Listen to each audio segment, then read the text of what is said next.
नमस्कार। मैं चित्रंजन शर्मा आपका स्वागत करता हूं अपने इस चैनल में। कल भारत के लिए एक बहुत अच्छी खबर आई है। वो आई है सात समंदर पार अमेरिका से। प्रधानमंत्री मोदी जी अमेरिका के दौरे पर गए थे। उससे पहले फ्रांस के दौरे पर गए थे 2 दिन के लिए। उसके बाद वो अमेरिका के लिए रवाना हुए और वहाँ पे उन्होंने द्विपक्षीय वार्ता करी प्रेसिडेंट ट्रंप के साथ। और आपने देखा होगा कि नरेंद्र मोदी जी का कितना बड़ा बड़ा रुतबा वहाँ पे पूरी दुनिया ने देखा है। पूरी मीडिया वहाँ पर खड़ी थी। पूरे वर्ल्ड के सारे बड़े बड़े मीडिया वाले, बड़े बड़े बुद्धिजीवी उस पे उनकी वार्ता पे टकटके लगाए हुए थे। और जहाँ मोदी जी होते हैं वहाँ पॉजिटिविटी तो हमेशा आती है, क्योंकि इतना बड़ा पॉजिटिव आदमी अगर हमारे देश का प्रधानमंत्री है तो हमारे देश को आगे बढ़ने से और 2047 में हमारे देश को विकसित भारत बनने से कोई भी दुनिया की ताकत नहीं रोक सकती। हमारे देश में बहुत ऐसे लोग हैं जो अच्छी चीज़ों को भी बहुत नीचे करके दिखाते हैं। उसमें सबसे बड़ा तो विपक्षी है हमारा, जो अपना कांग्रेस आई है। कांग्रेस आई क्या, कांग्रेस का अब तो आई क्या, हट गई, कांग्रेस ही रह गई। लेकिन जब हम छोटे थे तो हम कांग्रेस आई सुना करते थे, इसलिए मुंह पे वही चढ़ा हुआ है। जिसका मुख्य कर्ता धरता है राहुल गांधी। उसने तो एक ही चीज, एक ही जिद लगा रखी है कि अडानी अडानी अडानी अडानी। वो जैसा कोई बच्चा होता है ना कि एक बार किसी को लॉलीपॉप की अगर जिद लग जाती है तो वो लॉलीपॉप के का नाम छोड़ता ही नहीं है। ऐसा ही ये राहुल गांधी है। सच में इसको पप्पू कहा जाता है, वो किसी ना किसी रीजन से कहा ही जाता होगा। खैर, मैं उसमें नहीं जाता। लेकिन सबसे बड़ी खबर जो है, हमें तो अपनी पॉजिटिव बातों को ही उठा के रखनी चाहिए। जो लोगों को नहीं पता उसको भी पता चलनी चाहिए कि ऐसा हमारे देश को ऐसा क्या मिलने वाला है। मोदी जी सबसे बड़ा काम ये कर आए कि जो F-35 जो आज की डेट का लेटेस्ट एयरक्राफ्ट है अमेरिका के पास, वो उसकी डील मोदी जी कर आए हैं हमारे देश के लिए। और इस खबर को सुनने के बाद एक तो चाइना और एक पाकिस्तान, उन दोनों के पेट में दर्द शुरू हो गया है।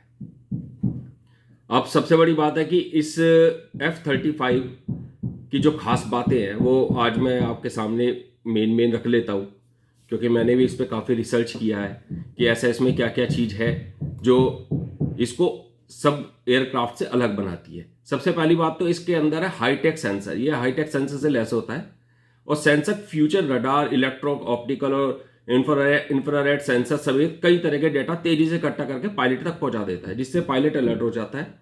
और F-35 की अधिकतम गति सीमा जो है 1.6 मैक है।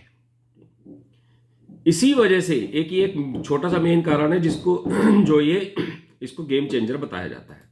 दूसरा इसकी खास बात है कि रडार के पकड़ में नहीं आता है।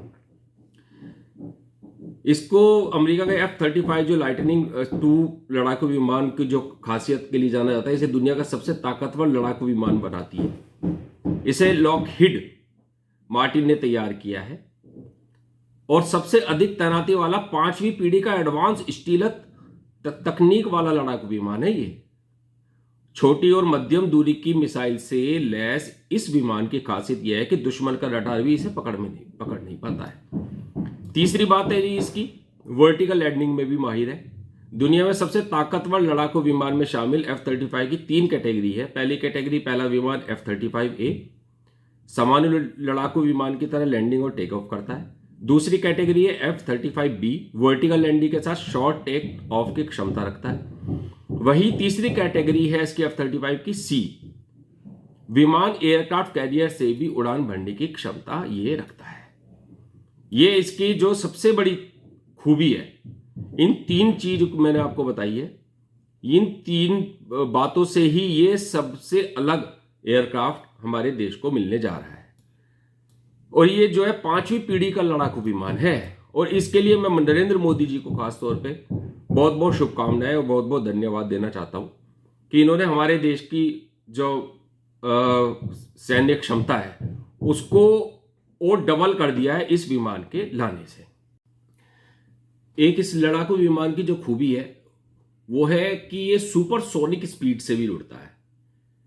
इसे दुनिया का सबसे ताकतवर लड़ाकू विमान इसलिए भी कहा जाता है क्योंकि ये सुपरसोनिक स्पीड से चलता है। हवा से हवा में मार करने की क्षमता रखता है, वही हवा से जमीन पर दुश्मन का ठिकाना भी ध्वस्त करने में क्षमता रखता है।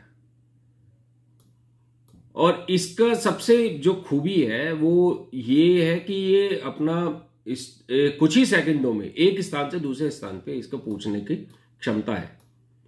और ये इसकी जो अधिकतम जो ऊंचाई है, इसके जो तीनों कैटेगरी हैं मैंने जो बताया था, F-35A, F-35B और F-35C, ये बेसिकली ये जो होता है कि F-35A जो होता है वो वायुसेना के लिए आता है, और F-35B वो थल सेना के लिए आता है, और F-35C वो नौसेना के लिए आता है। इनकी जो अधिकतम जो ऊंचाई होती है वो 50,000 फीट के आसपास ये उड़ सकता है। और एक उसमें रेंज जो होती है 1100 किलोमीटर होती है F-35A की, F-35B की 850 किलोमीटर, और F-35C की जो होती है वो 1200 किलोमीटर के आसपास ये उड़ान भर सकता है।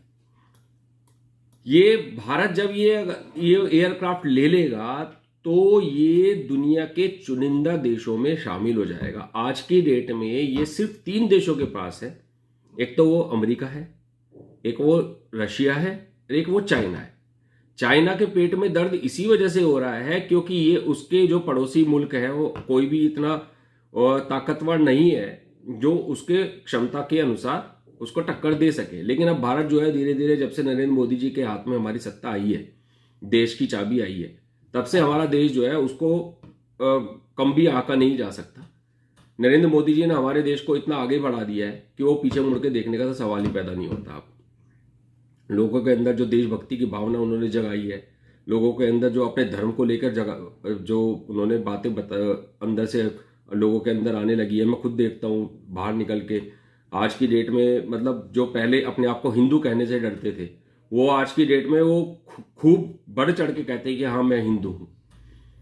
तो ये चीज़ें जो नरेंद्र मोदी जी के आने के बाद जो देश में बदलाव आया है वो शायद ही कभी कोई आया होगा ऐसा हमारे देश में, जो ये चेंज इतनी तेजी से चेंज आया है। खैर, अब ये 3 देशों के पास मैंने ये बताई थी कि 3 देशों के पास ही ये एयरक्राफ्ट है। अब ये चौथा देश जो है भारत हो जाएगा। सिर्फ ये सबसे बड़ी खूबी जो मोदी जी अचीव करके आए हैं, जो कि आपको विपक्षी दल कोई भी नहीं बताएगा, वो तो हमेशा नेगेटिविटी की ही बातें करेंगे। यही सबसे बड़ी बात है। अगर कोई भी विपक्षी दल आपके बारे में कोई कुछ नहीं बताता तो दैट मीन्स कि ये है कि सामने कुछ ना कुछ बहुत अच्छा हो रहा है। अगर वो किसी के बारे में कोई नेगेटिव बातें बताने लगता है कोई भी आदमी, तो समझो कि वो उसकी जो क्षमता है उससे चिढ़ने लगा है। तो यही सबसे बड़ी खूबी है हमारे नरेंद्र मोदी जी की। वो कुछ बोलते नहीं है, वो सिर्फ करके दिखाते हैं और सामने वाला अपने आप ही चुप हो जाता है। ये हमारे देश का सौभाग्य है कि हमारे को ऐसे नेता मिला है।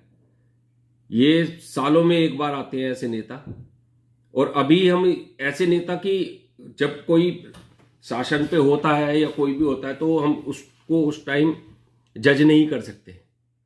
उनका जो आंकलन होता है उसके जाने के बाद होता है कि वो हमें क्या अच्छा देकर गए, क्या बुराई थी। लेकिन ये तो आदमी ऐसे हैं कि जो काम करते करते ही लोगों को पता चल रहा है कि हाँ ये सच में बहुत कुछ अच्छा करके ही कर रहे हैं। भगवान इनको बहुत लंबी आयु दे और हमारे देश को ऐसे तरक्की के मार्गों पे ऐसे प्रशस्त करे।